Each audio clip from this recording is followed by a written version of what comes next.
السلام عليكم ورحمة الله وبركاته. إن الحمد لله حمدا يليق بجلالته وقدرته وعظمته، ونصلي ونسلم على خير خلقه، ونصلي ونسلم على أفضل خلقه وأكرمه حبيبنا وشفيعنا محمد وعلى آله وأصحابه وأزواجه وذرياته ومن سار على نهجه إلى يوم لقائه. رب اشرح لي صدري ويسر لي أمري واحلل عقدة من لساني يفقهوا قولي. أما بعد. Hadratal muhtaramin wal mukarramin, para alim, para ulama, para asatidz, para guru, senantiasa kita harapkan fadilah dan berkah ilmunya. Jajaran pengurus PKN Masjid Raya Bani Umar yang saya muliakan, hadirin dan hadirat jamaah salat subuh rahimakumullah. Pertama-tama tentu saja mari kita memanjatkan rasa syukur kita kehadirat Allah Subhanahu wa taala. Hingga saat ini kita masih diberi oleh Allah umur yang panjang, diberi kesehatan baik lahir maupun batin, diberi kesempatan dan juga keluangan waktu serta ringannya langkah kaki kita untuk bisa hadir di rumah Allah yang mulia ini dalam rangka melaksanakan ibadah dalam bentuk salat subuh berjamaah dan kajian ilmu. Mudah-mudahan nikmat Allah senantiasa bertambah seiring bertambahnya usia kita. Amin ya rabbal alamin. Salawat dan salam mari kita hadiahkan kepada baginda Agung Muhammad sallallahu alaihi wasallam serta keluarga, para sahabat, para tabi'in, tabi'in dan semua umat Rasulullah sampai akhir zaman nanti yang senantiasa berkomitmen untuk menegakkan sunnah-sunnah beliau. Baik, kita lanjutkan kajian surah Thaha pada ayat yang ke-49 hingga ayat yang ke-52. Di kesempatan yang lalu kita sudah menjelaskan tentang briefing atau pembekalan retret, ya, apa itu namanya ya sekarang itu, yang dilakukan oleh Allah kepada Nabi Musa sebelum menyampaikan pesan-pesan dakwah beliau kepada Fir'aun. Pembekalan yang sangat komprehensif, ya, sudah kita jelaskan kemarin, ya. Ada beberapa misi yang harus dilaksanakan oleh Nabi Musa dalam pembekalan itu. Di antaranya adalah membebaskan Bani Israel dari hegemoni dan penganiayaan, kezaliman yang dilakukan oleh Fir'aun. Kemudian membebaskan mereka juga dari penyiksaan. Kemudian Allah menyampaikan juga kepada Nabi Musa bahwa dia tidak datang dengan tangan kosong, tapi juga datang dengan bukti-bukti nyata. Bi ayatin min rabbik, bukti-bukti nyata bahwa dia adalah utusan Allah, ya. Kemudian menyampaikan satu pesan yang sangat universal, berlaku untuk semua, bukan hanya Fir'aun dan bala tentaranya, tapi juga untuk semua umat manusia, bahwa keselamatan dunia dan akhirat itu akan diperoleh oleh orang-orang yang mengikuti petunjuk Allah dan Rasul-Nya. Nah, ditutup dengan pernyataan bahwa siapapun yang melanggar, yang mendustakan Allah dan berpaling dari ajaran-ajaran Allah, maka dia akan mendapatkan balasan berupa siksa. Siksa dalam arti di dunia sudah kita jelaskan juga, dan juga tentu yang paling mengerikan adalah siksa di akhirat. Itu ayat-ayat yang kita bahas di kesempatan yang lalu sebagai pembekalan dari Allah kepada Nabi Musa. Nah, pada ayat-ayat ini kita akan menjelaskan tentang dialog yang terjadi antara Nabi Musa dan Harun dengan Fir'aun ketika mereka sudah bertemu dan menyampaikan pesan-pesan dakwahnya. Sebagaimana firman Allah, a'udzubillahi minasyaitonirrajim, qala faman rabbukuma ya Musa, Qala rabbuna alladhi a'ta kulla syai'in khalqahu thumma hada. Qala fama balul qurunil ula. Qala ilmuha 'inda rabbi fi kitab la yadhillu rabbi wa la yansa. Qala, dia Fir'aun maksudnya berkata, famar rabbukuma ya Musa, maka siapakah Tuhanmu berdua wahai Musa. Nah, kemudian qala rabbuna alladhi a'ta kulla syai'in khalqahu thumma hada. Nabi Musa menjawab, Tuhan kita, qala, Nabi Musa menjawab, Rabbuna, Tuhan kita, alladzi a'ta kulla syai'in khalqahu, ialah Tuhan yang telah memberikan kepada setiap sesuatu bentuk kejadian. Tsumma hada, kemudian memberinya petunjuk. Qala fama balul qurunil ula. Fir'aun berkata lagi, bertanya lagi, fama balul qurunil ula, maka bagaimanakah keadaan umat-umat yang dahulu? Qala ilmuha 'inda rabbi fi kitab. Qala, Nabi Musa menjawab, ilmuha 'inda rabbi, pengetahuan tentang itu ada di sisi Tuhanku. Fi kitab, di dalam sebuah kitab. La yadhillu rabbi, Tuhanku tidak salah, wala yansa, dan tidak lupa. Ini dialog yang terjadi antara Nabi Musa dan Nabi Harun dengan Fir'aun. Ayat ini langsung menjelaskan tentang pertanyaan Fir'aun kepada Nabi Musa, siapa Tuhanmu berdua itu? Tanpa menjelaskan tentang bagaimana perjalanan Nabi Musa menuju Fir'aun, janjian ketemu dengan Harun di mana, ya. Kemudian bagaimana Nabi Musa memulai percakapan itu, ya, tidak dijelaskan di dalam ayat-ayat ini, karena memang bisa jadi itu tidak penting, ya. Ya, orang menceritakan tentang perjalanan, ya, dari rumah ke WC, ya, atau dari kamar ke WC, ngapain ceritain kayak begitu, ya. Jadi terkadang Al-Quran tidak menjelaskannya secara rinci satu persatu, karena memang kita sudah tahu semua Al-Quran itu bukan kitab yang isinya itu komplit semuanya dijelaskan secara detail. Nah, Al-Quran hanya menyampaikan hal-hal yang urgen, menyampaikan hal-hal yang bersifat global terkadang. Nah, supaya apa? Supaya nanti, ya, yang membaca itulah yang akan mengelaborasi lebih lanjut, ya, akan mengkaji lebih lanjut, ya, akan memperdalam lebih lanjut. Kayak kita sekarang ini, kalau Al-Quran isinya itu jelas semuanya, rinci satu-satu, umat Islam bodoh semua itu, malas semua. Kalau udah ada semua kok, gak usah belajar, dijelaskan semua kok, ya. Maka kemudian seringkali yang ada hanya yang global, ya, yang urgen saja, ya, dan tidak detail, tidak satu persatu. Tapi ada semua, gitu, ya. Jadi yang dimaksud Allah tidak meninggalkan secuil pun celah, ya, yang tidak dicantumkan dalam Al-Quran, bukan berarti fisika secara detail juga ada, kemudian matematika, aljabar misalnya, apa namanya, aritmetika, ya, atau apapun itu, ya, kosinus, sinus, segala macam. Saya masih ingat dulu waktu masih belajar matematika, yang nggak ada di situ, ya.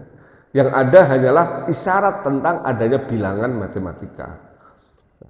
Jadi seperti itulah Al-Quran. Maka di ayat ini pun tidak dijelaskan, ya, bagaimana perjalanannya, ya, ketemu di mana dengan Nabi Harun, dan bagaimana pertemuan itu dimulai, ya, bahasa-bahasanya seperti apa, ya, nggak perlu dijelaskan, ya. Karena intinya adalah Nabi Musa menyampaikan pesan ketuhanan, pesan tauhid, ya. Nabi Musa menyampaikan bahwa Allah itu yang kita pahami sebagai Tuhan semesta alam. Maka saat itulah kemudian Fir'aun bertanya, setelah Nabi Musa menyampaikan deskripsi tentang Allah, gambaran tentang Allah, maka kemudian Fir'aun bertanya, qala famar rabbukuma, Tuhan kamu berdua itu siapa? Nah, di sini redaksinya jelas. Fir'aun tidak menyebutkan qala famar rabbuna, siapa Tuhan kita, ya. Karena apa? Dia tidak mengakui. Maka pertanyaannya adalah Tuhan kamu berdua itu siapa? Nah, ini memang ciri-ciri pembangkang itu seperti itu. Ciri-ciri orang yang memang tidak suka itu seperti itu, Bu. Nah, gak pernah mengakui prestasi orang lain yang dibencinya. Tidak pernah secara objektif mengakui kebenaran, sekalipun kebenaran itu sudah jelas-jelas gamblang ada di hadapannya. Fir'aun bertanya, setelah Nabi Musa menjelaskan tentang Allah, siapa Tuhan kamu berdua? Tidak menanyakan tentang Tuhan kita, karena memang kita semua sudah mengetahui Fir'aun tidak mengakui Allah Subhanahu wa Ta'ala. Sebenarnya kalau kita telisik, ya, memang di ayat-ayat Al-Quran, Fir'aun tidak pernah mengakui dirinya adalah Tuhan semesta alam. Tapi dia mengklaim sebagai Tuhannya orang Mesir. Nah, Tuhannya orang Mesir dan sekitarnya. Nah, dan itu pula yang dilakukan oleh para penyembah berhala, orang-orang yang sebenarnya bisa jadi mengakui adanya Tuhan semesta alam, tetapi dia juga mengakui Tuhan selain Allah itu sebagai bagian dari Tuhan-Tuhan yang dia yakini. Nah, makanya ketika orang kafir ditanya, kenapa kamu menyembah Lata dan Uzza, menyembah berhala-berhala? Kami menyembah mereka dalam rangka mendekatkan diri kepada pencipta kami. Ma na'buduhum illa liyuqarribuna ilallahi zulfa. Kami menyembah mereka itu, berhala-berhala itu, untuk mendekatkan diri kepada Allah.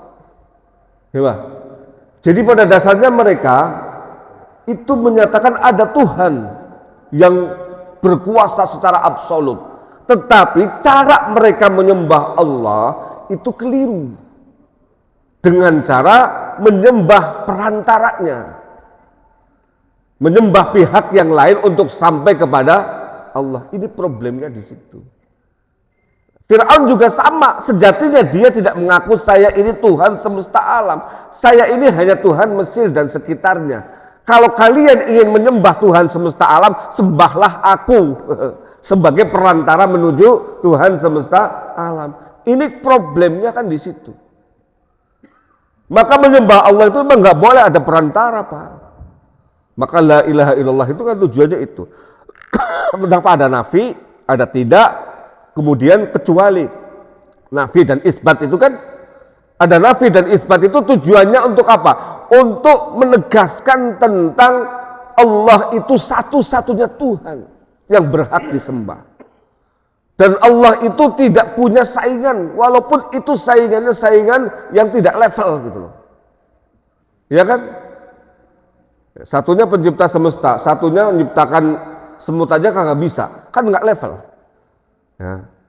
Walaupun tidak level seperti itu, ketika manusia kemudian melakukan ritual ibadah menyembah, ya, dengan dalih apapun, argumentasi apapun, maka penyembahannya tidak diterima.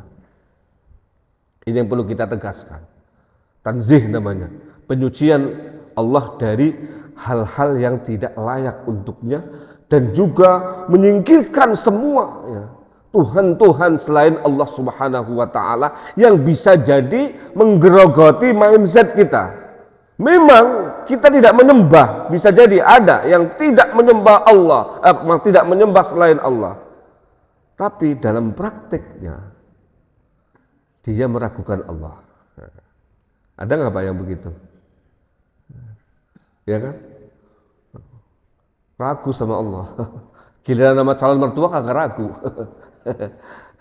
Dijanjikan sama bos gak ragu. Giliran dijanjikan sama Allah ragu. Ya. Ketika Allah menjanjikan ya barang siapa ya, yang mendirikan salat ya dan menaati perintahku maka aku jamin kehidupannya. Nahnu narzuquhum wa iyyahum. Nahnu narzuqukum wa iyyahum. La nas'aluka rizqa, kami tidak meminta rezeki. Kamu sholat itu enggak meminta rezeki supaya rezekiku tambah banyak, aku sudah punya semua. Tapi sebenarnya itu untuk kalian. Nahnu narzuquk, kamilah yang merezekikan kamu, memberi rezeki kepada kamu. Tapi banyak yang enggak yakin ya. Rezeki itu seringkali diyakini adanya di pasar ya, adanya di kantor ya Pak ya, adanya di tempat-tempat bisnis ya, tidak ada di tempat sujud, yaitu ya. Bukan berarti orang sujud itu untuk cari rezeki, tidak, tapi seringkali ya mindset kita itu dibentuk bahwa rezeki yang kita peroleh itu hanya ada di situ, mengesampingkan Allah yang memiliki semuanya, yang memberikan wasilah ya, yang mengatur semuanya ya. Itu apa ya?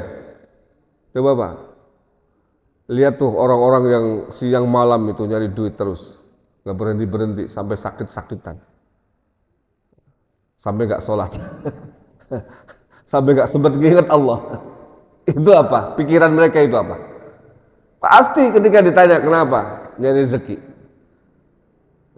emang rezeki di mana? Ya kerja katanya. Mereka lupa ya bahwa yang menciptakan rezeki itu Allah, yang mengatur rezeki itu Allah. Ketika Allah yang punya segalanya itu dilupakan, apa jadinya? Kelihatannya bisa jadi ya orang ini mendapatkan sesuatu, tapi sesuatu yang didapatkan itu kosong, hampa, tanpa makna. Karena apa? Itu bukan pemberian dari yang memilikinya berdasarkan dedikasi dan loyalitasnya. Bisa jadi ini adalah pemberian formalistik Pak. Formalitas saja. Kamu kan sudah saya ciptakan, saya kasih deh. Kamu sudah mengikuti sunnahku, saya kasih deh. Tapi urusan berkah, urusan bagaimana rezeki itu seperti apa jadinya, aku nggak mau ikut campur. Karena kamu tidak pernah melibatkan aku. Betul Pak? Itu bedanya. Itu sebenarnya sudah masuk ke dalam wilayah tauhid itu Pak.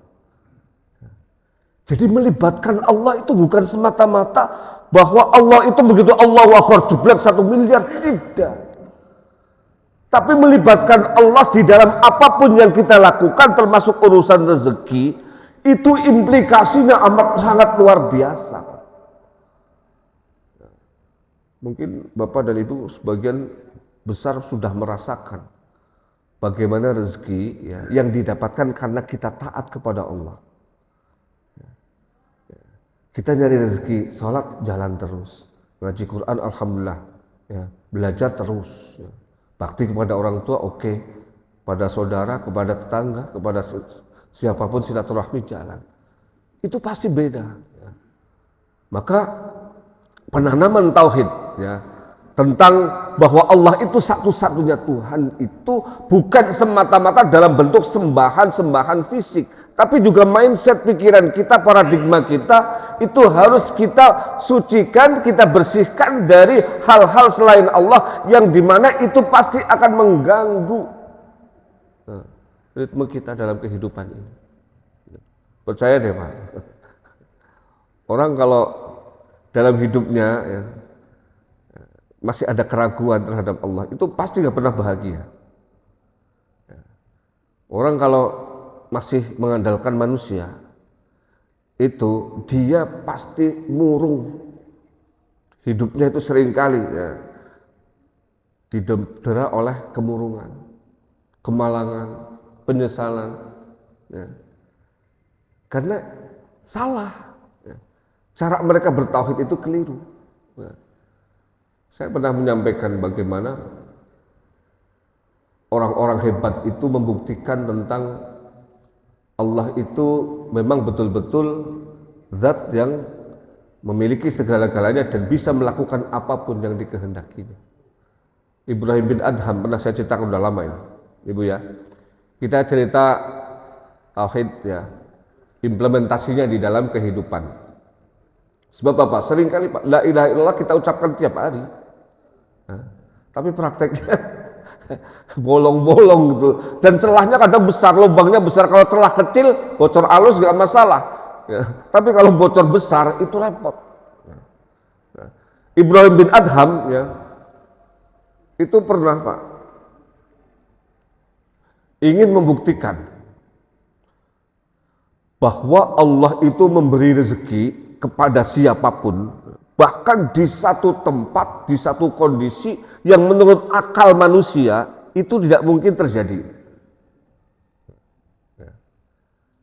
Jadi dia pergi Pak ke satu tempat tanpa bekal, nggak bawa minum, nggak bawa makan, nggak bawa duit, ke satu gurun yang tidak pernah dihuni dan dilalui oleh manusia. Tapi jangan ditiru Pak ya. Ini sekedar ingin menyampaikan ya, yang tauhid yang benar tuh kayak begini ini. Ya. Jadi dia berjalan ya, ke satu tempat yang tidak pernah dilalui oleh siapapun dan tidak pernah ditinggali oleh siapapun. Satu hari aman, 2 hari aman, nah 3 hari ini udah mulai nggak makan, nggak minum, sakit beliau. Tapi kemudian beliau dalam hati, ya Allah, kalau memang belum saatnya aku mati, saya yakin bahwa Engkau pemberi rezeki. Engkau akan mendatangkan rezeki berupa makanan dan minuman dan juga menyelamatkan hidupku ya, sesuai dengan kehendakmu. Itu Pak. Makanya saya bilang jangan ditiru. Ya. Nirunya dikit-dikit aja lah. Ya. Oh, saya silakan pecat Pak, pecat. Saya pecat. Nyari kerja susah. Ya, jangan buru-buru pecat dulu. Ya, nyari dulu yang kira-kira lebih cocok. Ini baru kemudian saya mau mundur Pak. Nah itu kita. Kalau Ibrahim bin Adham lain kelasnya. Dia kan seorang sufi yang sudah sangat teruji. 3 hari sakit itu Pak. Sudah mau mati Pak. Di tengah gurun panas, tidak ada pelindung, tidak ada apa-apa, tidak makan, tidak minum, tidak bawa apa-apa. Nah, tapi apa? Beliau yakin, ya Allah kalau memang belum waktunya mati, ya, aku yakin kau akan beri rezeki kepadaku dengan caramu. Pak, itu malam-malam, badai datang. Udah lagi sakit, badai lagi. Badainya badai pasir Pak. Pasir datang. Nah, tahu-tahu di tengah badai itu, ya, Ibrahim bin Adham dengan kondisinya yang sudah mulai, matanya sudah mulai lamur itu karena sakit itu, melihat ada cahaya Pak di kejauhan. Dan cahaya itu semakin lama semakin mendekat. Begitu dekat sekali, ternyata apa Pak? Itu kafilah Pak. Kafilah, kafilah itu ya rombongan orang di Arab itu biasa kan rombongan dagang biasanya ya dari satu tempat ke tempat yang lain. Rupa-rupanya ini kafilah dagang. Sampai di situ kaget mereka ada orang mau mati. Wah, karena ada orang mau mati kira-kira mereka kan kafilah pasti bawa perlengkapan kan? Apa kemudian yang mereka lakukan? Menolong Ibrahim bin Adham, dikasih minum, dikasih makan ya. Kemudian mereka rawat sampai sembuh. Nah, pertanyaannya, siapakah kafilah itu? Kenapa mereka bisa berada di tempat yang tidak pernah dilewati oleh siapapun. Ternyata ceritanya begitu Ibrahim bin Adham sembuh, selesai bertanya, ngomong-ngomong kalian dari mana? Mau kemana kok bisa nyasar ke sini? Setelah tahu bahwa ini Ibrahim bin Adham, mereka cerita, Imam, kami itu sebenarnya nggak mau ke sini. Tujuan kami itu ke sono, ke arah sono. Dia ceritakan. Nah, pas lagi kami mau menuju sana, di depan kami itu Pak, itu yang namanya kabut, badai, itu nggak kira-kira, kencengnya luar biasa. Maka kami berbelok, nyasar Pak. Begitu kami berbelok, ternyata apa? Kami nyasar. Kami nyari kemana-mana, arah nggak ketemu, sampai kemudian ketemu di sini. Ketemu Anda, katanya. Ibrahim bin Adham dalam hati tertawa, ya Allah, ternyata begini toh caramu memberi rezeki kepadaku dan menyelamatkan nyawaku dengan bikin orang kesasar. Ya Pak, kita kadang-kadang begitu kan Pak, ngasih rezeki sama orang. Saya pernah Pak, muter-muter bolak-balik, ngasih paugah terus, lagi-lagi orang ini, kamu lagi, ternyata saya disuruh kasih paugah itu 3 kali, baru kemudian ketemu jalan yang benar itu. Muter-muter Pak. Ya, suruh ketemu sama orang itu tuh Allah kasih rezeki, kasih yang banyak, dia lagi butuh itu 3 kali. Baru setelah itu, loh tadi kemana ya nggak ketemu, sekarang kok ketemu gitu. Ya, itu ternyata Allah ya memberikan rezeki kepada orang itu lewat saya kesasar bolak-balik itu Pak. Nah ini kalau bukan orang yang bertauhid dengan benar, itu pasti nggak akan bisa seperti itu. Jadi makanya hidup ini ya, kalau landasannya adalah Tuhan kami adalah Allah, apalagi di sini di ayat yang berikutnya Nabi Musa jawabannya subhanallah, Rabbuna allazi a'ta kulla syai'in khalqahu tsumma hada. Ya. Jadi Nabi Musa menjelaskan tentang apa?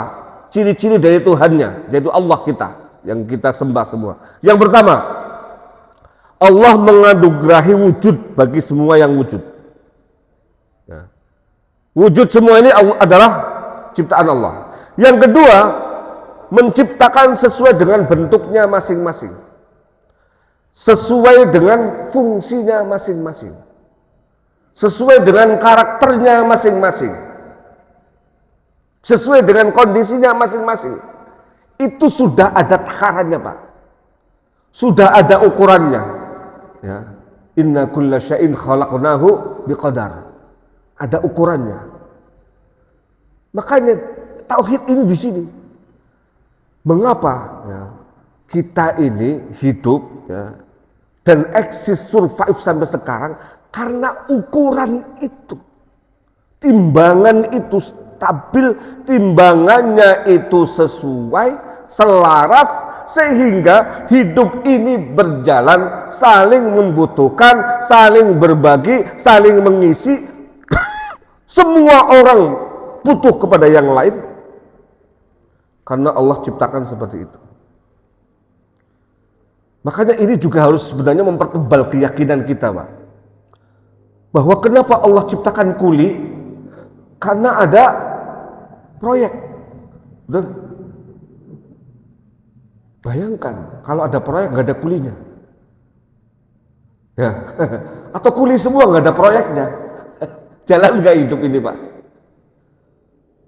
Bayangkan kalau semua jamaah Masjid Bani Umar itu jadi ustadz semua, terus saya ngaji sama siapa? Bayangkan kalau semuanya jadi imam, terus makmumnya siapa? Ya kalau semua orang bisa ngaji bagus, lancar, terus yang ngajar siapa nanti? Kalau semua orang baik-baik saja, terus siapa nanti yang jadi psikolog, jadi motivator, jadi dokter, ya, jadi konselor, siapa? Memang itu sebenarnya sudah berjalan sesuai dengan skenario yang Allah ciptakan, demikian rigid, demikian rumit. Cuman kita ini kadang-kadang ya sudah tahu bahwa semuanya skenario dari Allah, masih ngulik-ngulik gitu loh.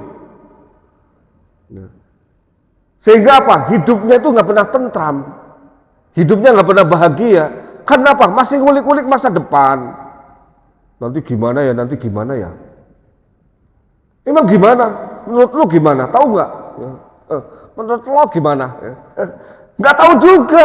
Dikulik-kulik juga nggak ketemu. Terus ngapain ngulik-kulik kalau emang nggak pernah ketemu? Ya. Itu kan urusan Allah. Saya berkali-kali mengatakan jangankan besok, nanti 1 detik setelah kejadian itu urusan siapa, Pak? Siapa yang bisa menentukan? Siapa yang bisa mengatur itu semua? Mengatur langkah kita, mengalirkan darah kita ini sekarang. Kalau kemudian Allah menghendaki darahnya berhenti, mengalir, tersumbat, pecah itu pembuluh darah, mati nggak? Mati juga. Betul. Tiba-tiba jantungnya dihentikan oleh Allah, detaknya, karena ada tersumbat di situ. Bagaimana proses tersumbatnya? Itu dokter yang paling canggih itu nggak tahu, Pak. Mereka tuh hanya tahu gejalanya, tapi bagaimananya, jalannya lewat mana. Mereka hanya mendiagnosa. Seringkali yang mereka diagnosa itu nggak terjadi, dan itu banyak. Karena anak saya dokter, tahu itu. Yang namanya pato itu kan penyakit-penyakit yang di luar skenario ilmu pengetahuan manusia itu banyak sekali, Pak. Untuk menjelaskan kepada kita semua, ente ilmunya kayak apapun tingginya, itu nggak bakal bisa sampai kepada ilmunya Allah. Karena yang menciptakan manusia itu siapa, Pak? Bukan dokter, bukan psikolog. Yang menciptakan siapa? Allah. Yang paling tahu siapa? Yang penciptanya. Nah kita ini kadang-kadang percaya banget sama dokter. Ya dokter juga manusia. Mereka juga diciptakan oleh Allah juga, bukan mencipta. Bu, sama suami juga boleh percaya, tapi jangan kepercayaan terlalu percaya. Suami juga kadang-kadang memang nggak pernah selingkuh, tapi pikirannya selingkuh juga kadang-kadang. Lihat orang cantik, tetap aja dia bilang cantik banget ya orang itu. Oh istri saya kagak cantik kayak dia ya. Maka jangan terlalu kita perdalam itu. Urusan pikiran, urusan hati, urusan bagaimana, itu bukan wilayah kita, itu Allah yang atur. Serahkan saja Pak sama Allah. Ya Allah, kalau memang suamiku jodohku sampai aku mati, pikirannya aja yang lewat kemana-mana, tapi apa? Pada akhirnya dia tetap pulang ke rumah bininya. Ya Bu ya, aman kalau begitu. Karena apa? Yang diserahkan itu Allah yang punya hati, yang punya jiwa, ya enggak? Yang mengatur kecenderungan manusia. Nah, ini sebenarnya kalau kita bicara tauhid itu Pak, enak sekali gitu. Hidup ini akan mengalir dengan begitu tenang, begitu tentram, ya. Karena apa? Kita yakin bahwa Allah itu ketika menciptakan pasti bertanggung jawab terhadap ciptaannya. Kita ikuti saja alurnya, gitu selesai Pak. Itu aja kok repot ya. Ya kan? Kayak Gus Dur itu ditanya, Gus, gimana goyang inul? Nggak apa-apa, gitu aja repot katanya. Emang kenapa Gus? Orang saya nggak lihat katanya. Sambil gini-gini. Yang ditanya Gus Dur ya. Kenapa Gus? Enggak apa-apa, gitu aja kok repot. Memang kenapa? Orang saya nggak ngelihat katanya. Orang dia nggak lihat kan? Ini orangnya yang goblok nanyain sama orang yang kagak lihat. Ya komentarnya begitu ya. Kalau yang lihat ya hati-hati ya. Ya kan ya. Nah itu hidup itu mengalir kayak begitu enak gitu. Ya. Jadi nggak perlu inilah. Ya. Ada hewan warnanya 3, putih, hitam, dan merah-merah. Apa? Zebra habis kerokan katanya. Zebra habis kerokan. Ada merah-merahnya gitu. Nah, itu hiburan lah, intermezzo sedikit ya. Jadi begitu ya. Dan saya berkali-kali menyampaikan itu. Orang yang tauhidnya benar, imannya benar, itu pasti hidupnya benar gitu loh. Orang yang tauhidnya itu lurus ya, sesuai dengan ajaran Allah, itu pasti bahagia. Apapun kondisinya gitu loh. Kita nggak usah bicara tentang berapa uangnya, berapa hektar tanahnya, investasinya seberapa, jabatannya setinggi apa, nggak usah bicara itu. Kita bicara tentang bagaimana kita meyakini Allah itu ya sebagai Tuhan kita dengan segala atribut-atribut yang ada di sekelilingnya itu. Semuanya totalitas, tanpa sedikit pun ada keraguan dan celah-celah. Kalau itu yang bisa kita lakukan ya. Nah ini ya, karena Allah sudah mengatur semua bentuknya, maka apa? Manusia itu ada yang pendek, ada yang tinggi juga. Saya itu sudah merasakan berpuluh-puluh tahun. Saya nikah dengan istri sudah 30 tahun. Saya nikah usia 25, sekarang udah 55 tahun. Ya. 30 tahun saya menikah. Itu merasakan betapa Allah itu maha adil, menciptakan satu tinggi, satu pendek. Saya tinggi, istri saya pendek, Pak. Satu ini, tingginya segini nih, sepundak saya. Jadi kalau ada yang tinggi-tinggi di rumah itu pasti saya. Tapi kalau yang ketinggian istri saya, kamu yang pendek lah, sana yang bisa terobos-terobos itu yang kecil-kecil kamu, gini dan yang tinggi-tinggi saya.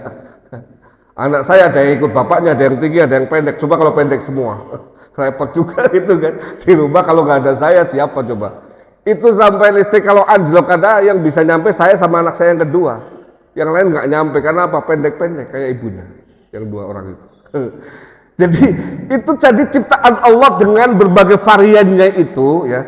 Kalau kita kemudian pikir, kita kontemplasi, merenung dengan amat sangat dalam, itu pasti akan ketemu betapa memang Allah semuanya sudah atur. Skenario-nya sudah diatur sedemikian rupa jauh-jauh hari sebelum kita wujud. Ya. Sehingga kalau itu yang terjadi, maka semuanya itu berdasarkan skenario Allah. Kita mau apapun, mau menggunakan apa teknologi yang paling canggih, AI, silakan Pak. Ya. Amerika bisa menawan presiden di negaranya sendiri. Nah, itu skenarionya tentu saja dari mereka, tapi mereka ya, itu melihat celah-celah sunnatullah. Dan tentu saja Allah menghendaki itu. Sehingga apa? Ini yang hebat Pak, saya kemarin sempat menganalisis dari pembicaraan seorang ahli bahwa bukan karena teknologi Amerika yang teramat canggih, tidak senantiasa seperti itu. Di Venezuela itu Pak, diblokir itu udaranya, itu oleh alat-alat yang tidak kalah canggih dengan alat-alat Amerika, karena bikinan Rusia dan Cina. Tapi apa? Ini Amerika menggunakan yang namanya sunnatullah, kemampuan teknologi dengan apa? Mereka bisa masuk, mereka mematikan kontrolnya Pak. Ya. Jadi panel kontrolnya di pusatnya itu dirusak sama dia, sehingga semuanya itu apa? Kacau, tidak ada. Masuk itu drone, masuk itu helikopter, masuk itu pesawat-pesawat, itu nggak ketahuan karena apa? Pusatnya itu sudah rusak. Jadi dihancurkan pusatnya dulu Pak. Pusat kontrolnya itu dikacaukan, dihancurkan, sehingga apa? Tidak ada yang terkena radar. Masuk begitu saja Pak. Nah ini kan juga yang kedua karena dukungan daripada militer Venezuela sendiri. Mereka sudah jengah dengan presidennya, rakyatnya juga begitu. Seandainya Pak, mereka fight betul-betul, belum tentu bisa. Loh, kan aneh. Presiden dan istrinya diculik di negaranya sendiri, di tempat tinggalnya sendiri oleh negara lain. Aneh gitu kan, Pak. Kita kalau mikir itu pusing juga gitu, kok bisa gitu. Ya ternyata itu tadi ya. Mereka menghancurkan pusatnya. Ya kalau kita berpikir kontekstual dengan tauhid, pusatnya ada di mana? Kita ini pusat tauhid kita ada di mana Pak? Allah kan. Ya. Kalau kita ingin beres, pusatnya harus beres. Betul. Kalau semrawut semua. Baik. Kemudian baru Allah, Nabi Musa menyampaikan semuanya ciptakan, baru kemudian summa hada, memberikan petunjuk. Ya, Nabi Musa beda ya dengan Fir'aun, menggunakan kata Rabbuna, Tuhan kami, Tuhan kita semua. Ya. Untuk menunjukkan pada Fir'aun Dia Tuhan juga Tuhanmu, Allah juga Tuhanmu, bukan Tuhan saya saja. Jadi ada jarak antara a'ta kulla syai'in khalqahu tsumma hada. Kata tsumma dalam bahasa Arab itu mengandung makna kemudian. Ada jarak di situ, ada waktu. Kenapa? Menunjukkan bahwa pemberian hidayah itu lebih tinggi daripada penciptaan itu sendiri. Secanggih apapun ciptaan Allah, itu tidak ada yang lebih tinggi dibandingkan nilai daripada hidayah, petunjuk. Ini harus dicamkan, Mas. Seringkali kita kan terpukau, terpedaya. Wah, orang kok hebat banget ya, teknologinya bisa begitu. Itu memang karena apa? Allah ciptakan yang namanya akal, yang kemudian bisa ya membuat formula-formula yang menakjubkan, ya, yang sebelumnya kita tidak bisa bayangkan bisa terjadi kan Pak ya. Bagaimana kita bisa bertemu dengan orang di Amerika seperti berhadapan-hadapan, ya, tidak ada jarak di situ. Apa yang dikatakan di sana sama dengan yang kita dengarkan. Itu kan teknologi. Tetapi itu semua tidak ada artinya, kalah jauh nilainya dengan kalau orang dengan teknologi itu kemudian mendekatkan dirinya kepada Allah. Nah, maka ini perlu kita camkan bahwa nilai daripada petunjuk itu jauh lebih tinggi dibandingkan kegantengan, jabatan yang tinggi, fisik yang prima, ya, penampilan yang menawan.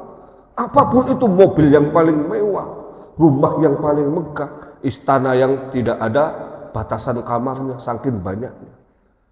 Itu semua nggak ada artinya ketika dihadapkan dengan petunjuk Allah, hidayah itu.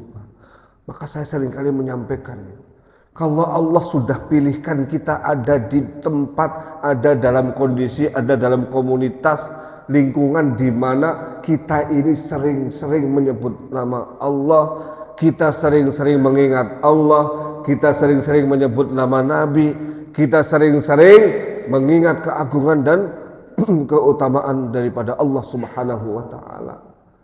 Maka itu adalah merupakan anugerah yang paling puncak yang diberikan Allah kepada hambanya. Dan tolong jangan sampai lengser, pegang itu sampai mati. Saya seringkali sampaikan ini, sama. Saya kan tadi agak terlambat bangun, gelagapan karena tidurnya terlalu malam. Tapi bisa sampai ke sini juga. Kenapa? Saya merasa bahwa Allah sudah pilih, Pak. Pilih saya untuk ada di tempat ini. Kayak begini. Ya. Tidak semua orang diberi kesempatan itu. Ustadz banyak. Bisa jadi yang ilmunya jauh lebih tinggi dibandingkan saya banyak. Tapi tidak semuanya diberi kesempatan untuk khidmah kepada umat. Itu sudah dipilih, Pak. Termasuk yang hadir ini juga dipilih oleh Allah. Banyak sekali orang kepengin, tapi terus kepengin doang. Ini Syafrin udah sepuh kayak begini, walaupun sambil ngantuk-ngantuk. Datang juga. Itu orang yang masih muda, tenaganya masih kenceng. Bangun sih bangun, tapi apa? Habis bangun main gaple. Ya. Habis bangun nonton bola. Itu adalah nilai hidayah. Hidayah yang paling tinggi itu kan hidayah agama. Agama itu apa? Esensinya ya Allah. Ketika orang ya, dalam kondisi apapun, dimanapun, Allah lah yang dia hadirkan. Itu adalah puncak dari kenikmatan. Ya. Tidak ada lebih daripada itu, Pak. Makanya, ya, saya dengan berbagai macam kekurangan-kekurangan yang ada, tapi Allah sudah pilihkan begini. Ya. Saya ngajar juga di kampus, ya. Masih sempat juga di rumah ada yang ngaji. Ya. Memang hidupnya dihabiskan untuk ngaji dan mengajar, ya sudah itu pilihan. Dan Allah tetapkan itu kepada orang-orang tertentu. Tidak semua orang itu diberi kesempatan untuk itu. Nah, ini namanya hidayah tertinggi, Pak. Ya. Apapun itu, profesinya apapun. Tidak harus jadi ustadz, tidak harus jadi imam masjid, tidak harus hafidh Al-Quran. Yang terpenting adalah bagaimana nama Allah dan Rasulnya itu disebut-sebut, diagungkan, dan kemudian nilai-nilainya dari ajarannya itu dilaksanakan semampu kita, seoptimal mungkin. Itulah puncak daripada hidayah, dan itu tidak tergantikan oleh apapun. Makanya ya tadi itu kembali kepada tauhid, kemudian implementasinya. Hidayah itu kan dari tauhid awalnya, akarnya dari sana. Nah, ketika itu kita implementasikan, ya, maka kita menjadi orang yang paling bahagia di satu sisi. Yang kedua, kita merasa adalah orang yang paling beruntung di sisi yang lain. Betul lah, yang paling beruntung kan? Ya. Karena kita ditempatkan di satu kondisi, ya, satu tempat, satu wilayah, di mana orang lain belum tentu bisa merasakan. Maka ini harus kita syukuri. Caranya bagaimana ya? Istiqomah. Ya. Nah, karena tidak semua orang bisa mendapatkan itu, hargailah. Hargai yang kita dapatkan itu. Maka saya sekarang itu dengan istri sudah jarang sekali bareng-bareng kemana gitu. Karena apa? Dalam kehidupan rumah tangga, saya belajar dari banyak orang. Ada Pak, suami istri, suaminya sibuk sholat, istrinya sibuk baca Quran karena dia hafal Quran. Satunya sibuk tadarus, satunya sibuk sholat. Nggak pernah punya anak karena nggak pernah kumpul. Kumpul satu kamar, yang satunya sholat lagi, satunya ngaji lagi.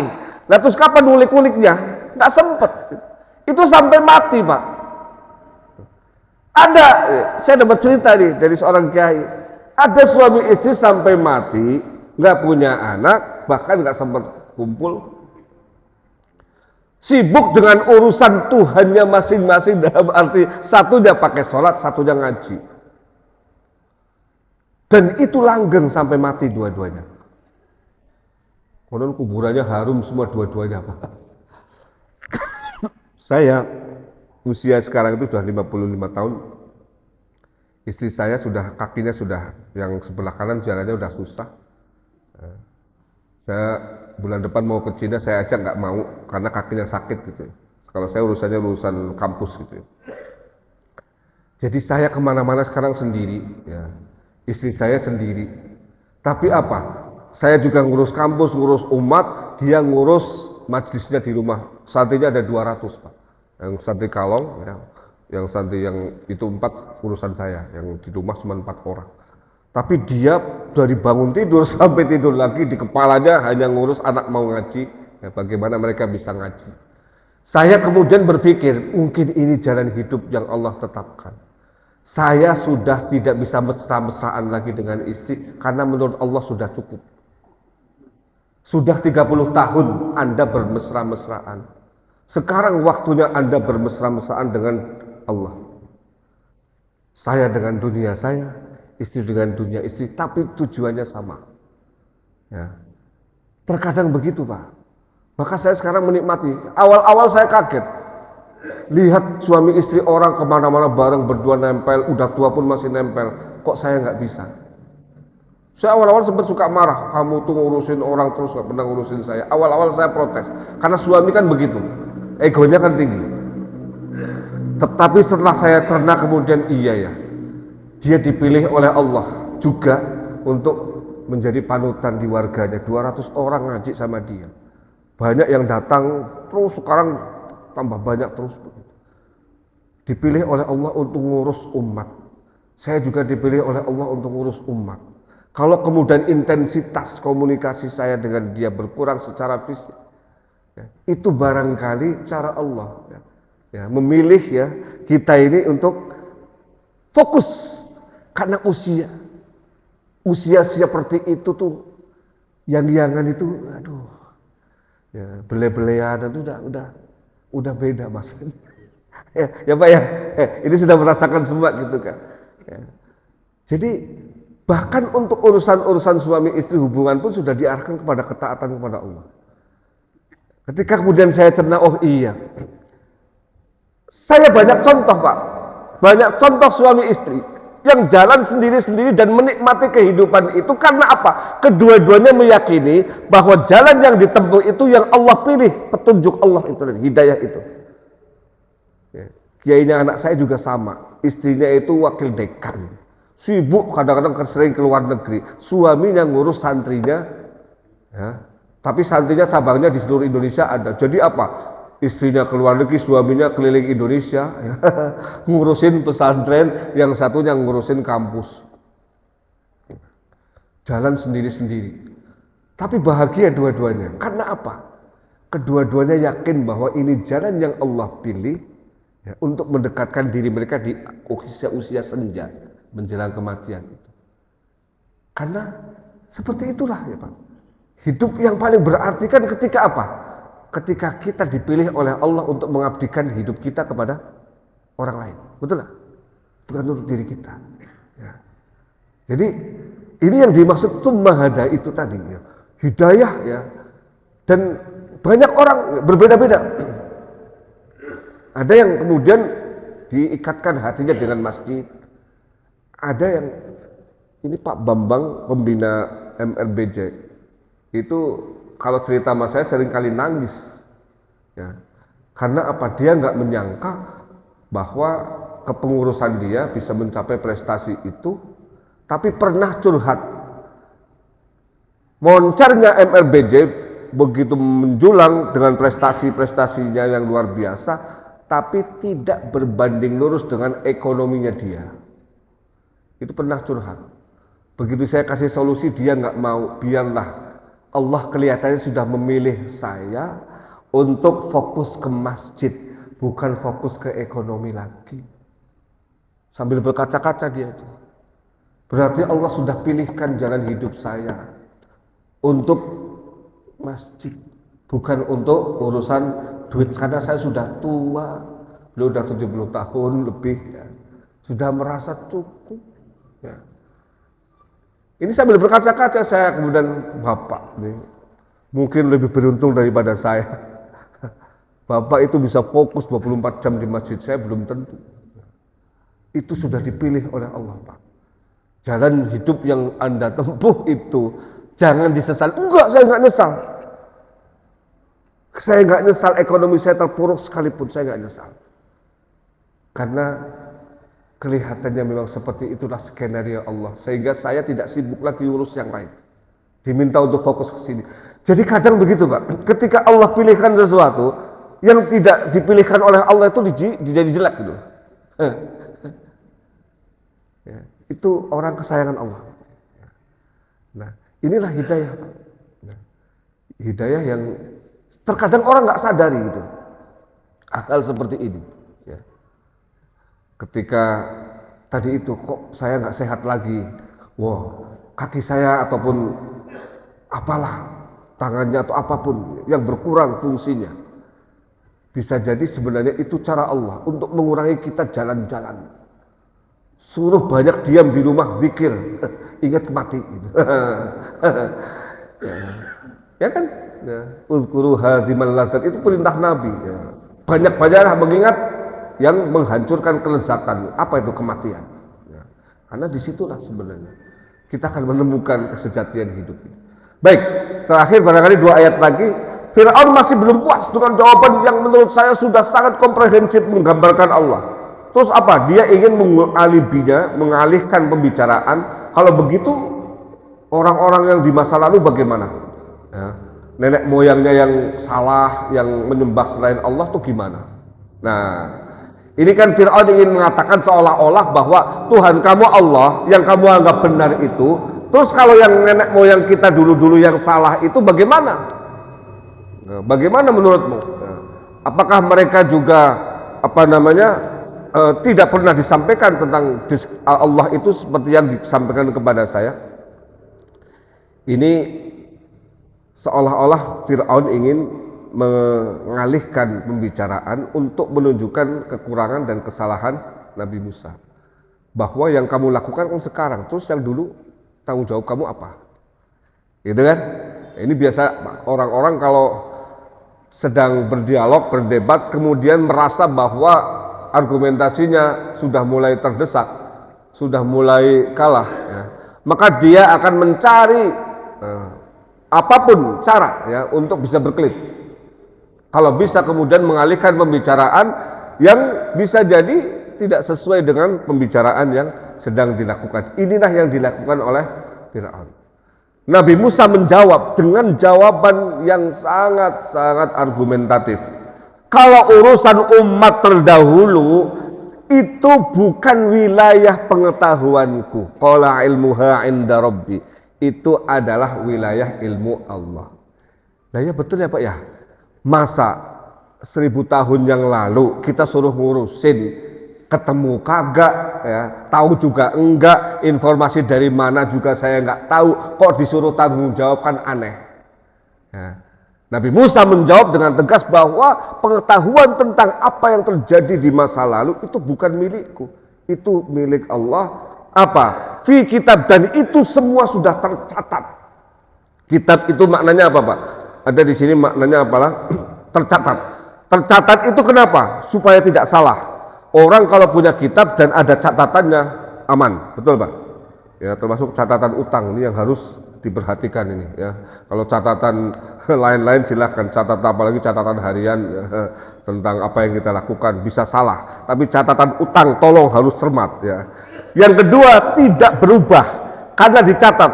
Saya ini Pak, teknologi kayak apapun canggihnya, saya seringkali ditelikung oleh teknologi.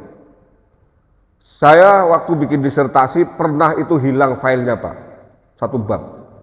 Ini teman saya ada kepala prodi, 3 bab itu sudah dia bikin hilang karena apa? Dimakan sama virus. Dia lupa backup. Namanya manusia Pak ya, lagi asik-asiknya gitu ya. Teknologi. Maka apa? Saya buku kayak gini ada puluhan di rumah. Ketika mau ngaji saya catat, Akhirnya apa Pak? Setiap ada kajian-kajian, pengajian atau apapun itu ya, di mana saya sibuk atau apapun tidak sempat nyatet. Wah, saya pernah nyatet dulu ya, di sono. Oh, saya cari-cari, oh ketemu. Ya. Enak Pak, ya. Memang betul ya. Itu kalau ilmu fisudur, ilmu di dalam hafalan itu kan 2 menit bisa hilang ya. Tapi catatan ini seumur hidup ini Pak. Ya. Dan catatan yang seumur hidup itu seringkali bukan teknologi. Sebab apa? Kalau di HP, kalau di komputer, sekali bisa kena hack, ya, bisa kena virus Pak. Tapi kalau ini virusnya paling kebakaran, kalau pas kebakaran atau hilang gitu kan. Tapi aman. Ya. Sehingga tidak berubah. Ya. Maka Al-Quran itu kita di mubin, kita tidak hanya hafalan, mengandalkan hafalan aman memang, semuanya berdasarkan hafalan. Tapi kalau nggak ada catatannya gimana? Nah, maka harus diperkuat dengan catatan. Kemudian tidak hilang itu. Ada 3 tadi, tercatat itu tidak salah, tidak berubah, tidak hilang. Nah, ini pelajaran dari Allah ya, bahwa tolong apapun ya ini mungkin tipenya kan ini kan ngaji kuping nggak apa-apa. Tapi saya yakin ada yang dicatat. Nah, ada yang dicatat dalam hati. Ya. Kalau kemudian nanti dicatat di rumah silahkan. Saya ada punya jamaah 1 Pak di Masjid Al-Mu'awanah, ya, udah sepuh. Ya. Itu tiap habis selesai pengajian pasti minta tanda tangan saya. Apa? Resum dari apa yang saya sampaikan itu 1 halaman terus Pak tiap hari itu. Tiap saya kajian di sana, udah sepuh. Kadang-kadang saya baca ini benar apa enggak ya, terserah lah. Yang penting dia nyatat, saya tanda tangan buat kenang-kenangan Ustadz. Ya. Ya Pak, doakan saya ya, ini jadi catatan amal saya. Siapa tahu tanda tangan saya ini nanti jadi bukti ketika ada hisab ya. Ilmu kamu di mana kan, nanti Bapak jawab ya. Iya siap katanya gitu. Jadi ada gitu Pak ya. Ya itu barangkali prinsipnya seperti itu ya. Nah, jadi makna kitab itu berarti apa? Bahwa Allah itu menyimpan semuanya, file-filenya bisa dalam buku ya. Bisa dalam kiasan tentang pengetahuan Allah. Jadi tidak perlu ada buku Allah itu ya. Tapi kan tetap coba, Allah itu tanpa buku pun ya, itu aman. Tapi apa? Kita tahu semua kan ada lauh mahfud. Lauh mahfud itu isinya apa Pak? Catatan. Catatan malaikat tentang apa yang terjadi, apa yang telah terjadi, apa yang akan, dan semua hal-hal yang sudah dilakukan oleh manusia di muka bumi ini ada di lauh mahfud Pak. Lauh mahfud itu apa? Catatan. Isinya catatan semua. Saya mau nanya, emangnya Allah lupa ya? Kok perlu ada catatan? Allah nggak pernah lupa, tapi masih menggunakan lauh mahfud sebagai catatan. Itu pelajaran bagi kita. Allah saja yang nggak pernah lupa nyatet. Saya sering kali Pak ke mahasiswa saya, mahasiswa sekarang tuh aneh.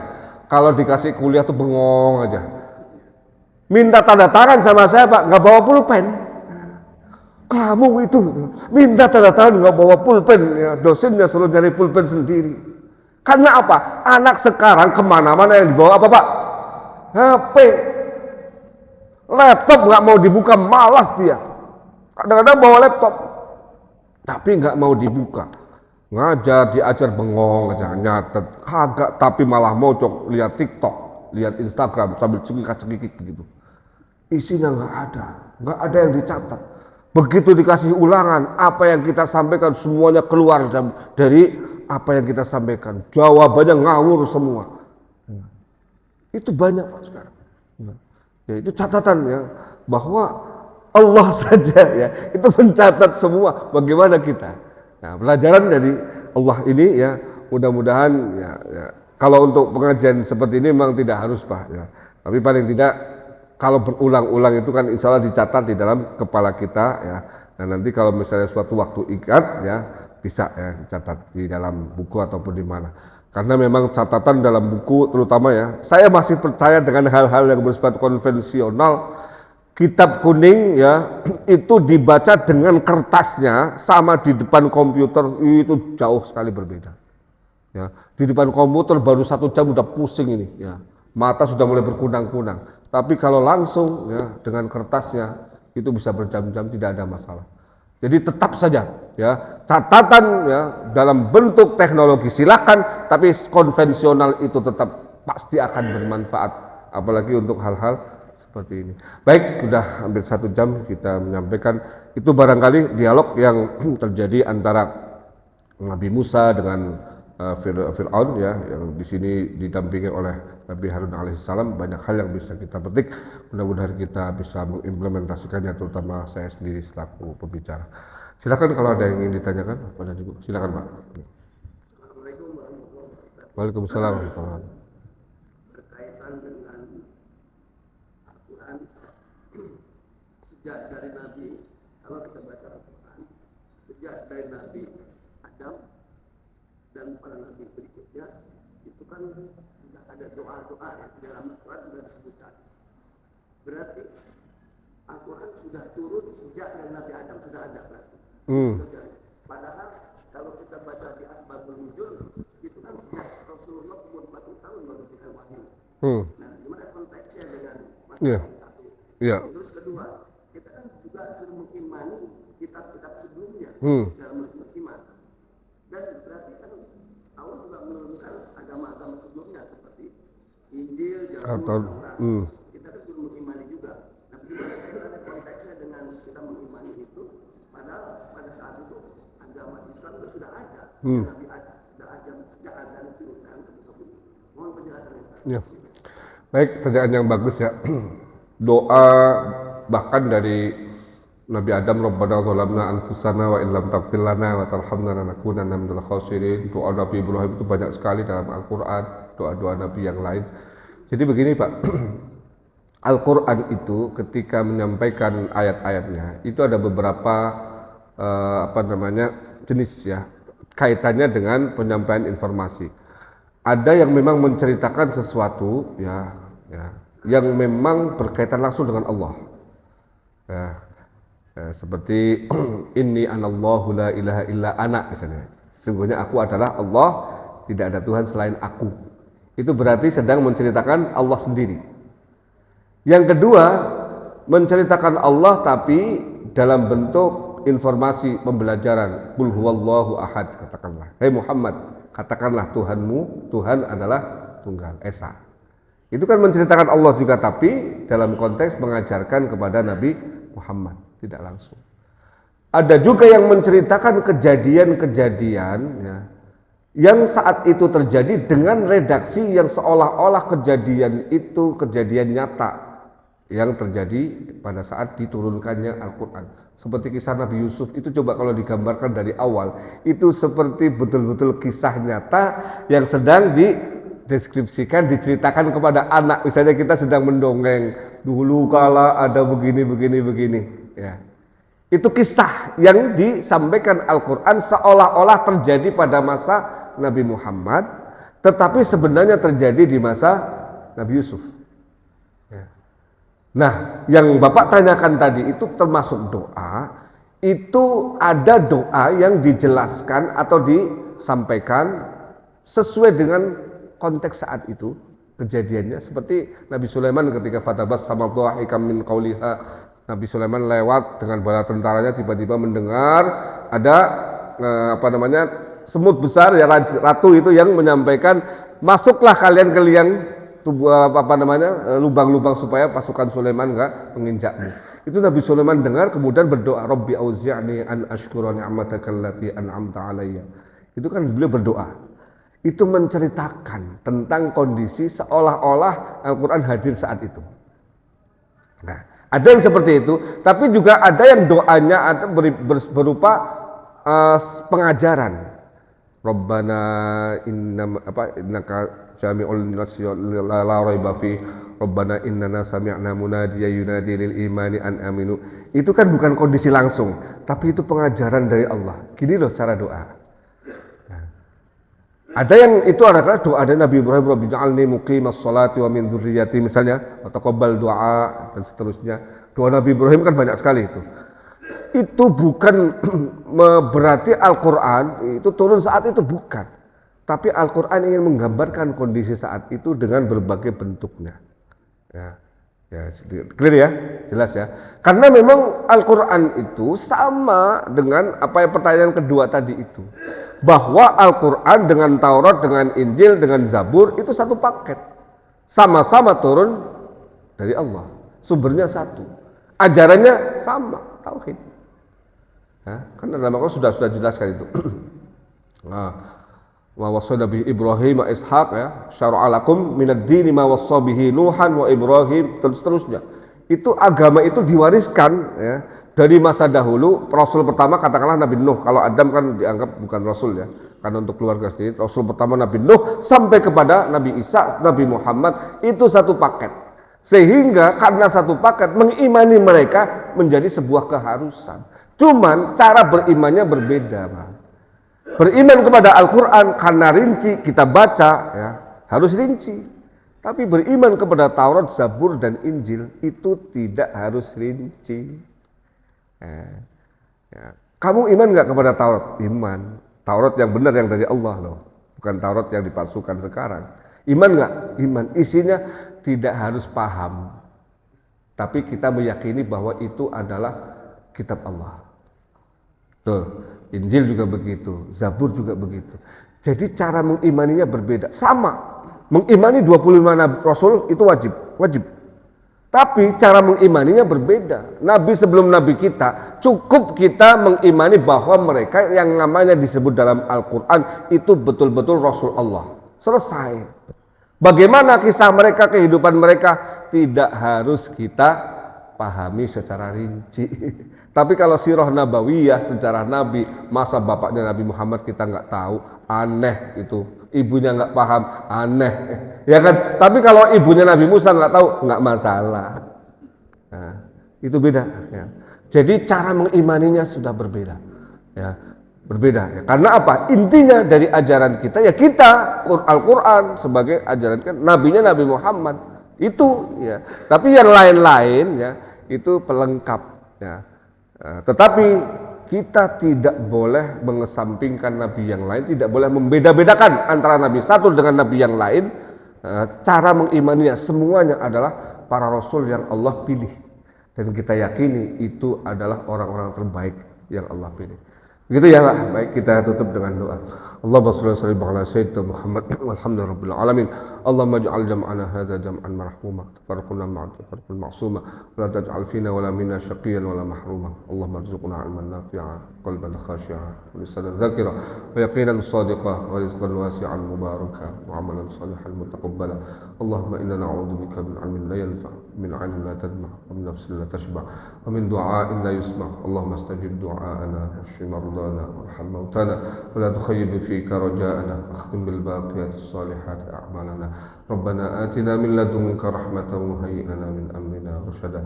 ربنا آتنا في الدنيا حسنة في الآخرة حسنة وقنا عذاب النار.